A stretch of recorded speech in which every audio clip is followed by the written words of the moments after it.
This is the Art Life video blog, day number 165. I'm Mauz Deadalive. Jacob Wolf. Thank you, Mouse, for having me here today. Hey, no problem. Thanks for having me. It's been a pleasure. Definitely.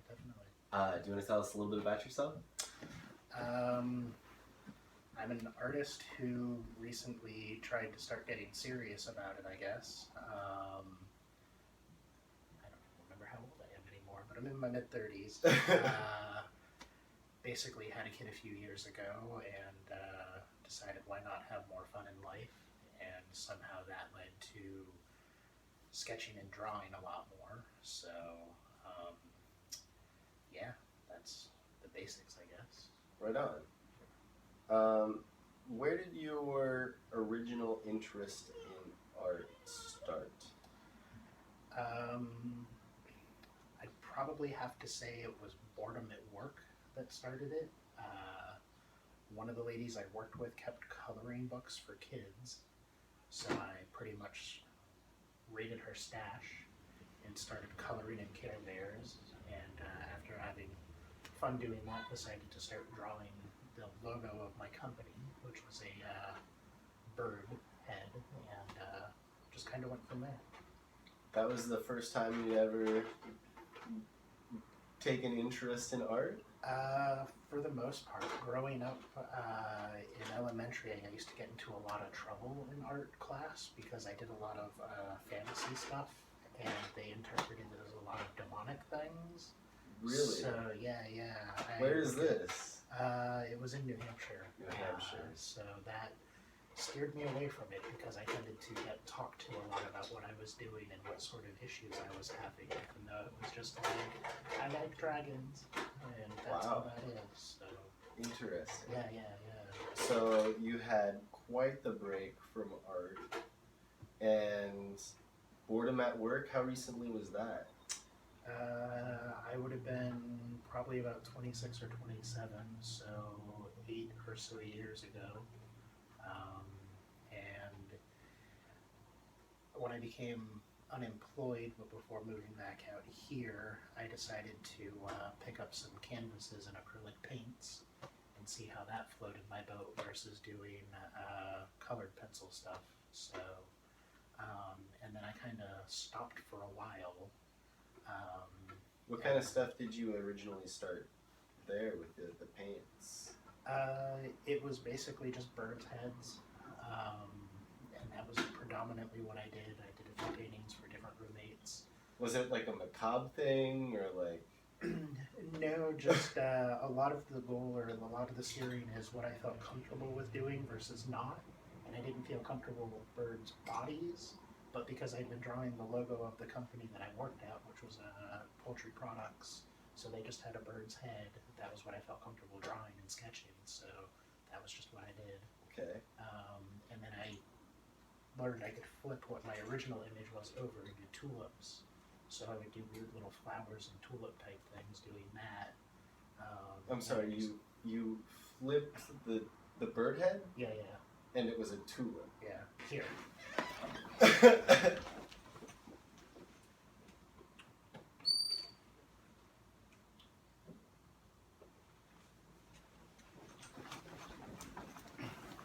So, the original birds tended to be like that, and I learned if I ended up going that way, the same shape could be a tulip with a stem coming out of it. Okay. And then it also led to crowns happening too, because it was the same kind of weird back thing, but it was trying to use... It was like the similar shapes. Yeah. Okay. Yeah. So very cartoony. Yeah. It's not really what I was expecting when you were saying bird's heads. Yeah, no. It was definitely a very cartoony, outlandish, like... Does that say Dogi? D-O-G-T, Defenders of Good Times. Defenders of Good Times. Yeah. That ultimately was what got me really into being serious. I worked at a tile company out here, and one of the goals when I was unemployed in New Hampshire and thinking about moving out here and doing this sort of thing was there's a happening art scene in Portland, so I should be able to get something in some sort of a show because there's plenty of them going on, and it had escalated at that point. And I saw an open calling for the first Defenders of Good Time show, which was happening like 4 blocks away from where I was working. So he was very enthusiastic about, all artists, no matter what, as long as it had Defenders of Good Times on it. So that was the painting that I busted out for it. And I had a great time meeting other artists that night and everything. So I was like, I can do this. Mm-hmm. I can do this. So yeah, that was when I decided to start getting serious. So that was the first show you ever were a part of, was the Defenders of Good Time? Yep. Which was about, I want to say, a year and several months ago. Yeah. At this point in time. So real new in the scene. Yeah, no, totally brand spanking. Like, yeah, I can do this. Let's have fun. And Fantastic. just kind of thinking about what looks like fun versus what would be serious. So that led to basically creating stickers, because how can you not have fun with stickers? And Were you working at the company before you were making stickers? I was working at a floor distribution company. So it was working at their fancy tile showroom. And that, I had a lot of ideas of doing mosaics at the time, because I learned how to actually install tile and flooring. And there was something kind of nice and beautiful about the patterns, but it's a lot of a process that's just very annoying and tedious basically to me. So I just kind of steered away from that. But it was because I was in the southeast industrial area that I could just go around on breaks too and hit things up or look and see what other people were doing. That also kind of led to it, as well as like meeting people and getting introduced to all of that. So it kind of became a matter of being accepted by all of them in a certain way. So yeah. So how were you able to make your first stickers? I made 2 batches to begin with. The first one kind of resembled that style. And it was because I thought I was going to be getting an image into a little art zine. And it was that image that I was going to do on stickers, and I got like 100 of them or 200 of them for, I think, like $60 or something. And I was going to get them around the time that came out. And then the other one was the Not Your Gmaw's art. And it was just somebody on Instagram who was running like a special. So I wound up getting like 2,500 of those for about $100, and was just like, all right, here we go, let's do this. And I think at that time I had a crowdfund or whatever, where a lot of my family contributed for me to be able to produce the first set. Neat. Yeah, and it took me about a year to go through that entire brick of those stickers. So Basically. your family knows that you do the stickers, and they're all cool with it. They helped fund it, even. Yeah, like my mom came out a few months back, and we actually went out and did like an art drop together. Showed her places that I'd put up stuff, some of the first ones that I had put up as well, and things like that. So Wow. yeah, there's a certain understanding with it all. I don't necessarily divulge too much about everything too, but again, there's certain lines that they're okay with and not okay with. So sticking with stickers seems to be okay. Sticking with stickers. Yeah. Which now I somehow landed a job where I make labels. So I've gone from pretty much doing that or doing hand-drawn stuff to I now get to do research and development every now and again, and create stickers through my work through a digital print and die cut and stuff like that. So Neat. yeah. So special privileges. Yeah, and it's kind of weird because when I was working at the tile company and started getting into stickers, it's not like I ever saw myself actually doing something like label work or whatever that allowed me to kind of do what I enjoy doing in a certain way. So it's taught me a few things. Yeah. So what kind of stuff are you working on now? Currently, I am exploring oil painting, which has always intimidated me. Yeah, I feel the same way. Yeah. I've never worked with oils to this day. Well, it's strange because I've never gone to school or anything like that, and a lot of what I do is just the best advice I got when I first started even asking about screen printing or sticker stuff was pretty much like, experience will teach you more than any classes or lessons you take, so just do it. And don't necessarily spend a lot of money to invest in it to begin with, because it won't work anyway. And that led to, I found like an $8 oil set with a few paints and some canvas type stuff in it, so that ended up being a lot of fun, and it seemed a lot more natural. I always feel I can't get the right tones or mixes. It's very cartoony, as you say, and no matter what I do with acrylic, I don't feel I'll ever get realistic. Whereas oils, I don't feel I need lines, and I can actually blend colors that look more realistic. But the other weird thing is, I feel oils are more illusionary, because you kind of create like a weird picture that your brain finally goes, oh yeah, that's what that is. And it's really just these blended colors that are on the canvas. So Interesting. and then the other thing that I'm into now is wood burning.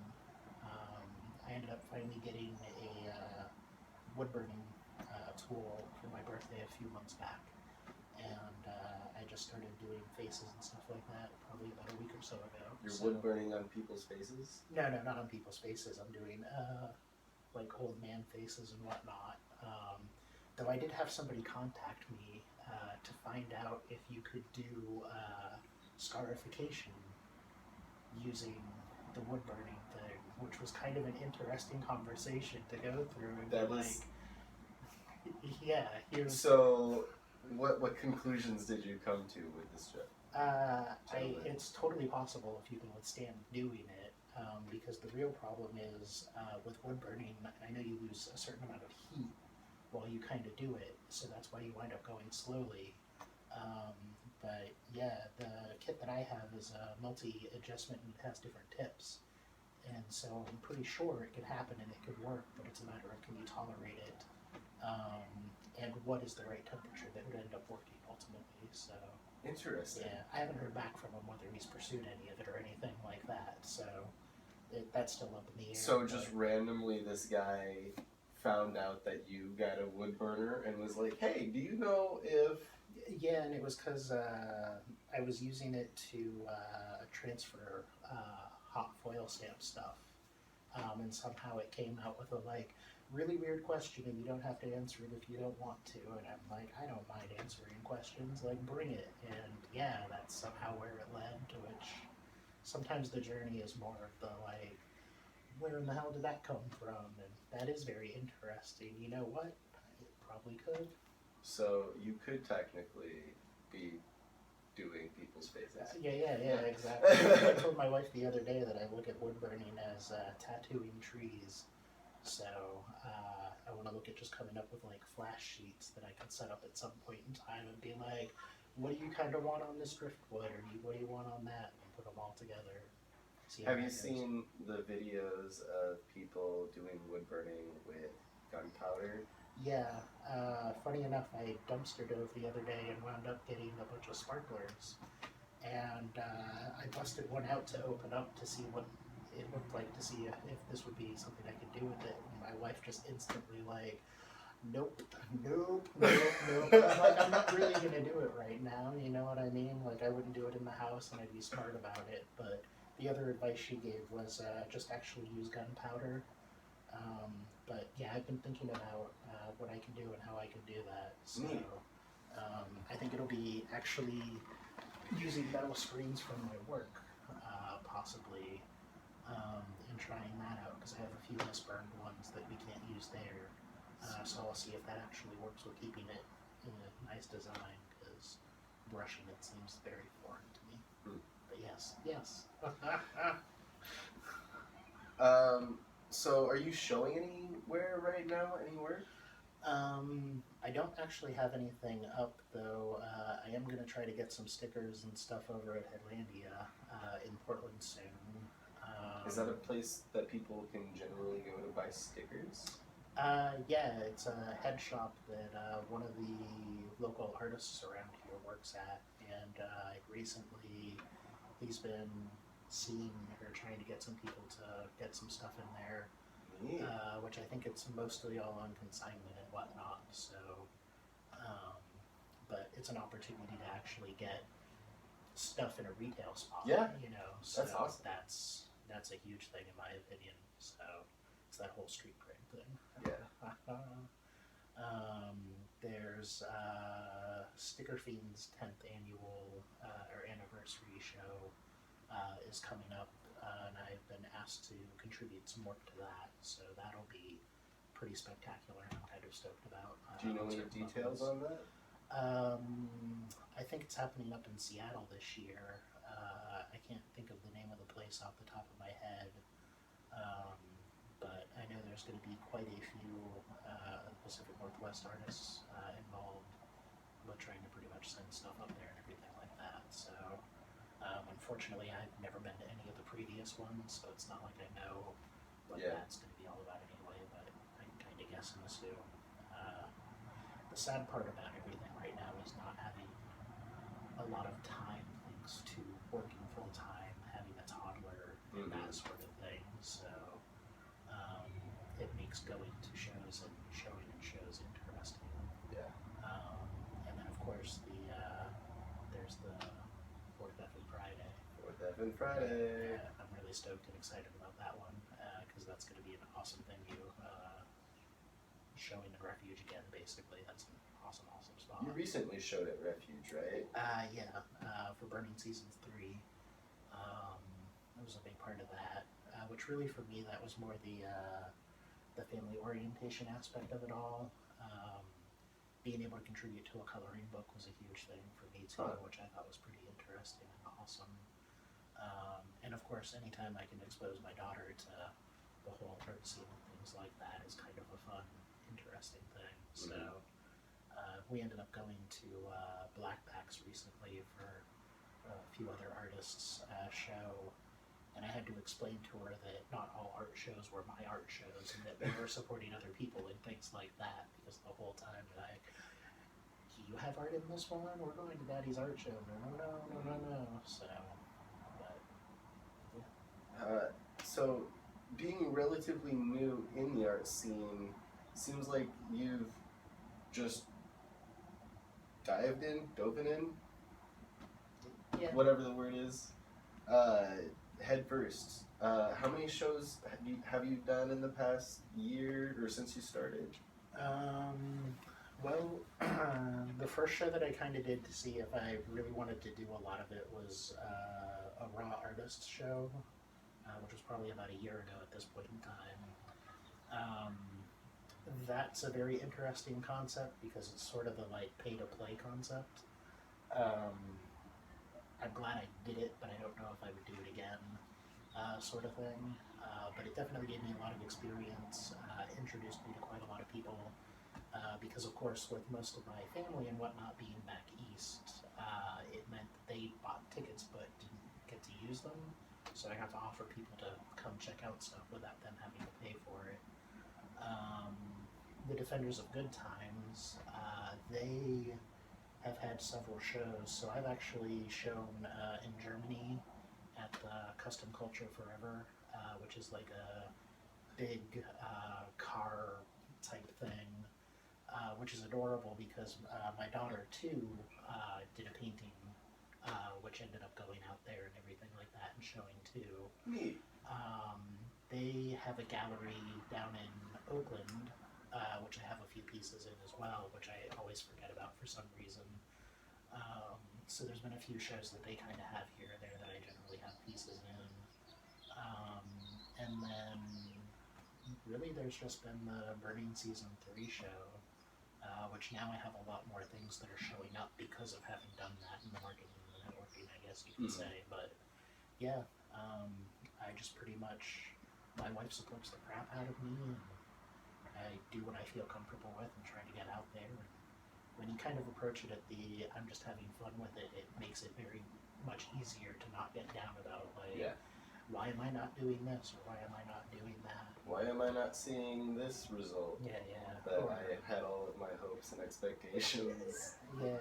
It's kind of weird because not selling a lot of stuff gets you kind of downish, but it's not even a problem because I feel I'm where I need to be and I'm at where I should be at, and it's not like I even know this is what I want to be known for, this is what my style is, to a certain extent. So it's weird looking back at stuff you did at the beginning and you were like, oh yeah, this is the best I can do, and now you're like, it looks like a 3-year-old kind of did that. So yay, I evolved. Progression. Yeah. Exactly. So yeah, I've had a lot of interesting opportunities that just kind of play to the not necessarily having any rules involved, but just having fun. So that's where a lot of it comes from. Yeah. So do you have any goals or plans? Where would you like to see yourself go when it comes to art? Or There's a friend that I know that's been doing art pretty much her entire life. That down in Texas, she's now in like the fine art scene, and it was reading something about her selling out one of her shows and all of her paintings being like thousands of dollars. It kind of went like one day that would be nice to have happen. But ultimately, it's more the I've been thinking about or watching a lot of documentaries about masters and things like that, and it's more the idea or concept of continuing on after you're no longer around. And there's something appealing also about like oils, where if I continue working until I pretty much die, the paintings that I was working on up until the end wouldn't even be dry yet until well after I'm gone. So there's kind of that weird romantic idea of the whole thing. And really it's more to just help try to show my daughter you can have fun and do what you want to do, versus being told like you can't pursue art because you can't make a living out of that. You know, it's a deeper kind of thing. So I don't necessarily have tangible goals besides seeing where this goes or how this winds up. And it's really just having fun and learning along the way and seeing what I can do versus what other people can do. right on. Yeah. The last thing that I wanted to talk about is the Fourth F and Friday Gallery that we kind of mentioned a little bit. Yeah. It will be happening on June 24th. There's over 60 artists and musicians RSVP'd for this event, so it should be pretty big and eventful and fun. I just got the 10th musical act booked for sure, so beginning to end, music will be happening 1 p.m. till 1 a.m. 12-hour event. I don't even know what to expect right now, but I've been doing a lot of planning, coordinating, and it's coming out great. Like, I know, it's an impressive. I've got a lot of time left, and the details are coming together. I'm trying to find the last few artists to put on the list and fill the space. So this interview, along with a couple other interviews that I have scheduled in the near future, will be like the last people that are invited to this show. Sweet. I need to do it at the last minute. So this is your formal invitation. Please, if you're willing and able to show up, it'd be really great to have you there. Yeah, definitely. Some things that you can expect at the show.